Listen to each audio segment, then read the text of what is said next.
All right, hey, we've got a funny one here from Camper Van Kevin. He talks about, well, he's had a lot of issues with his generator, and he takes it to one place there in Arizona, and they want lots and lots of money to fix it, or put him in a new one, or new carburetor, whatever, and it's going to be like over $1,000. And then he takes it to another place that's a couple hours away, and it's only $159 to fix it. So, and then he shows the bill to prove, that's what it cost. And then he comes on right after this and says, there's lowlifes out there on YouTube that say every time I show my bills, I'm kind of trying to suggest to viewers that, hey, you could help me out and pay for this on my PayPal or whatever. No, I can afford this. But he does still show the bills, It's like, I'm not, it's like, yeah, I need this, but I don't want you to get it for me. But anyway, I don't know, man. He does like to show the bills occasionally. And okay, so it was a lot cheaper. He did very well, and went to an honest mechanic. But don't be like Carolyn's RV Life, though. And if you out the dishonest mechanic, yeah, I know it was a dishonest mechanic, but it was just somebody that was trying to sell him something new when he could have had it fixed, etc., etc. Oh, no, you can't repair that, or the repairs won't be any good. Buy a new one. So anyway, so let's see if this lasts and see how everything goes. But we've had other Nomads that have had generator repairs, and a couple days down the line, the thing conks out again. So it's kind of a flaky thing there. Anyway, good video from Kevin. Nice to see him back to getting all upset about repairs and that. The old Kevin is back. I thought we were going to get a new Kevin, but no, we got the old one back, which is still pretty cool. Gotta love him. Puppet throw. Oh yeah, that's right. Look at this. It's not really it's kind of a puppet, I guess. It's kind of a marionette or what. I don't know what you call it. Anyway, it's Conky, Insane Chef, back. He took him out of storage. He was still in the storage locker there. He's still in the storage locker. Get him out of the storage locker. Bring him back into your life and put him on your channel, and you might get more views and more subs. I don't know, man. I don't know. Puppets roll. If you don't have a content pet, a content puppet or a whatever that is, that might not be a bad idea. Hey, we got a nice one here from Graham Cracker, traveling with Graham Cracker Rady there, talking about his weird vehicle. It's an extra wide vehicle. It was widened by about 1 foot, 6 inches on each side. It's interesting. Okay, so yeah, and it very interesting. I like the coloring of it and everything. And anyway, good video here. Check it out. Weird vehicles and all the repairs he's done on it, and all the stuff there. But he is traveling with the tribe. He's been down there in the Quartzsite area for most of this winter, and now is back up at Aja Acres there in beautiful Williams, Arizona, up in northern Arizona. So good stuff there. Check out, get a good update there from Graham Cracker.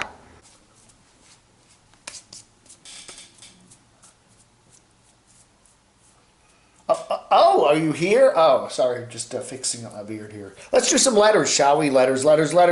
ST says Hobo Shoestring is a good man.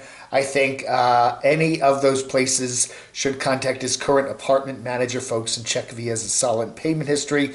Go from there, just saying. It's hard. It is harder to rent an apartment if you don't have like a jobby poo and a W-2, okay? That's just the way it is. There are a lot of places that just have a minimum income cutoff. You can't make under this certain amount of money, and that's that. And you can't document your income like with a W-2 or some sort of a tax document. They're not going to just take your word for it. But I don't know, man. We wish Hobo Shoestring all the best in trying to find an apartment there in Alaska, but he apparently didn't work, and he's going to try later. Jen D says a generator is a more useful tool to annoy neighbors than it is to provide electricity. That's right. Don't you love it? I hear this all the time. You're getting ready to take a nap or it's time for bed and you just lay down and then all of a sudden it sounds like a lawnmower. Brrrr. Oh yeah, those lovely generators, right? The well, the sounds of nature out for the nomad RVers. Ah, yes. I don't think a number of people don't get my sense of humor. Okay, Burger King, it's a good place to eat. It's cheap. Artie Lee says, as if eating at Burger King wasn't bad enough, Dave breaks out the coupons. Hashtag cringy. Cringy. I'll tell you something. I've had at least half a dozen people take me up on my offer of a free Burger King Whopper meal. And in every single case, we've gone somewhere else. And I've sprung for the bill. And it's been a better place. A real restaurant. So it's kind of a joke. You get it? But if you really, really insist on a Whopper meal, I'll buy you one.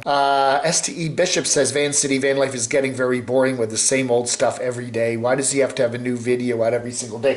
I think that's just basically to maximize your income on YouTube.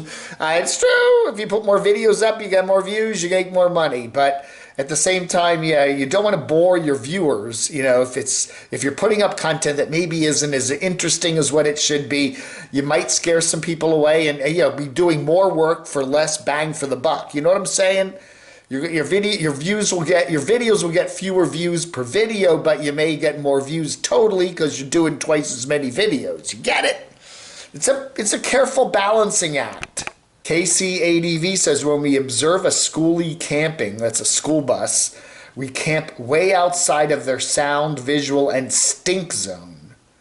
So KCADV is obviously saying that people that live in schoolies tend to be more stinky. Is that what KCADV is saying? Or maybe they do things that stink. It's not so much them, it's what they're smoking, maybe. I don't know, man. Holy Verses, I loved when Chrome Van City Van Life started out so simple and basic. Seemed like a minimalist. Now, I don't know, man. He does. He's turned himself into a company, a corporation. They should have shops all over Canada. Chrome, Van Build, what is it, LLC or INC or PTY? What do they say in Canada? Incorporated. I don't know. Come to Chrome Shops Van Build. Boo. He should start a chain of van building shops. I think that would be cool. Sunny Girl says, when we travel, we often stop at the Waffle House. Such a variety of items and always fast service. I do. I've never had a bad meal at a Waffle House. I've eaten there at least dozen times in my life. It's always been pleasant. I've always enjoyed it. They always have a nice waiter or waitress or whatever. The food's always been good. But yeah, it's a little greasy and, good, gloppy. But it's always good. Very right, Sunny Girl. The E4 Mafia says if Chrome has two vehicles, now he can't drive both at the same time. Therefore, he has to be storing one somewhere. And therefore, he's not a real nomad. And most likely doesn't even live in either van at all. Well, whatever. Some people think that Chrome doesn't live in either van at all, that he has a secret apartment. I think he does. I think he does live in his, at least one of his soon-to-be many vans. Again, what's a real nomad? Who knows? He isn't a nomad that just goes out in a little simple vehicle and just goes away from everything and camps there. He's pretty much staying most of his time in beautiful BC, not too far from Vancouver. And, I don't know. I think he's turning more into a van build channel than a van camp channel, which is okay if that's what floats your van boat. Warren Weisfuss. Dave has started his Mickey collection, I think, to make that guy he never talks about look minuscule. Crotchy Mike, are you jealous, Crotchy, of who over here? Yes, Dave, yes. Oh, sorry. Polvo Valetti says, Steve, that's Steve Wallace, his channels are my favorite on YouTube now. Total escapism and no begging for money. Steve should really do a collab with Slim Potato Head. That would be fun to watch. I think that'd be great. Slim Potato Head, I think he's looking for some content, right? He hasn't posted a lot lately. I think he should collab with his fellow Canadian there, Steve Wallace. I think that'd be a very cool video. Steve, Slim Potato Head did say in a video a while back that he is kind of a loner. I mean, he said that. He's not lonely, but he likes traveling by himself. He said that. He can just go where he wants to go, do what he wants to do, and doesn't have to clear it with anybody. So I don't know if Slim would really be up for that, but it would be fun for us viewers to see, say, Slim and Steve get together. I would like that. Heidi is the name you were looking for with Hobo Tech GB Moves. Yes, Heidi. Heidi used to be a nomad, and then she got off the road and changed her channel name to something else, and I can't remember what it is. But yeah, Heidi. Yeah, she had the two pigtails in the back there. Yeah, I miss her. She was cool. Ricky says, yeah, he's down on e-bikes like I am. If you want to ride a bike, get a real bike, a regular bicycle that you have to power with these old things here, what they're called, your legs, okay? Yeah, to lose a few pounds. I rode a bicycle across the country 20 years ago. It's not that hard. Get a proper fit to prevent saddle sores. Yeah, it's right, yeah. I hear Doc Snitter's thinking about doing that. He's gonna ride across South Carolina, all the way from Rock Hill down to Hilton Head. Yeah, he's gonna do that this summer. Good for him. Open Land Sydney says, Dave, you are a shunpiker. S-H-U-N-P-I-K-E-R, which I just looked up. And it is the act of deliberately avoiding roads that require payment of a fee or a toll to travel on them. I do that. I do that, actually, yes.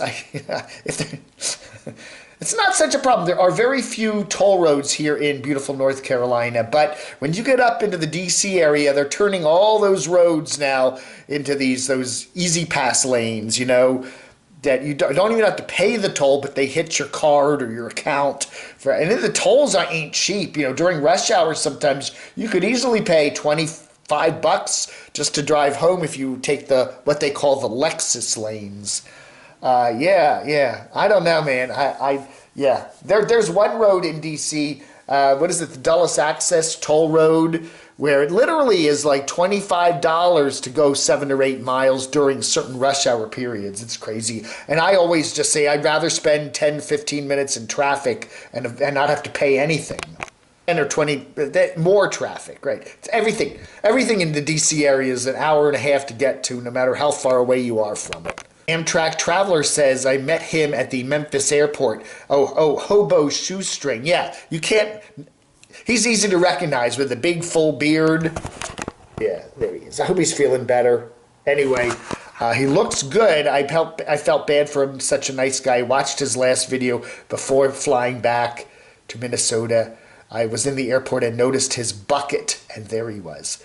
He's like him. One thing we have in common, we like to use buckets to transport stuff. I got my buckets, I use them for pedestals. I use them for, now when I go on a trip, I just put stuff in buckets, get those little tops on them, and it's easy. It's easy. Chris says, if you watch Derek's April 13th video, that's the guy there that's Illinois, Jinx the cat, whatever. In his April 13th video, between the 8:30 and 8:35 mark, you can see the new grayish cat he got at the top of the shot with Jinx next to the cat carrier staring at it. I guess you mean Derek is finally going to announce that he got a new cat on YouTube today. He actually got it weeks ago. I don't know, man. No Fear to Trek says Chrome, Van City Van Life, is actually kidding himself that he's going to keep his current van. Once he gets out in that 4x4, that diesel 4x4 ambulance thing on the back roads he likes, he'll be hooked to move into the ambulance full time and sell that current van quicker than Justin Credible does a fund to upgrade his lifestyle. Whatever that means. Man, a lot of comments on that one. Chrome is generating a lot of comments on the mailbag here, and I cannot read them all, but check it out. today's comments, this morning's video's comments. Chrome as loved. And finally, we were talking about loneliness on the road there. Carolyn's RV Lifeline Screw, 2 lonely nomads. My peeps says, what's the difference if you're driving around alone or living alone? I have lived alone for years and I don't have a company or relatives. I don't have company or relatives. I'm not lonely. People that need somebody to hold their hands, in my opinion, are weak people. I love being alone. So, you're only lonely if you think you're lonely. If you're alone and you like it, you're not lonely, right? Anyway, as Barbra Streisand once sang, people who need people are the luckiest people in the world, or whatever. Or not. Or not.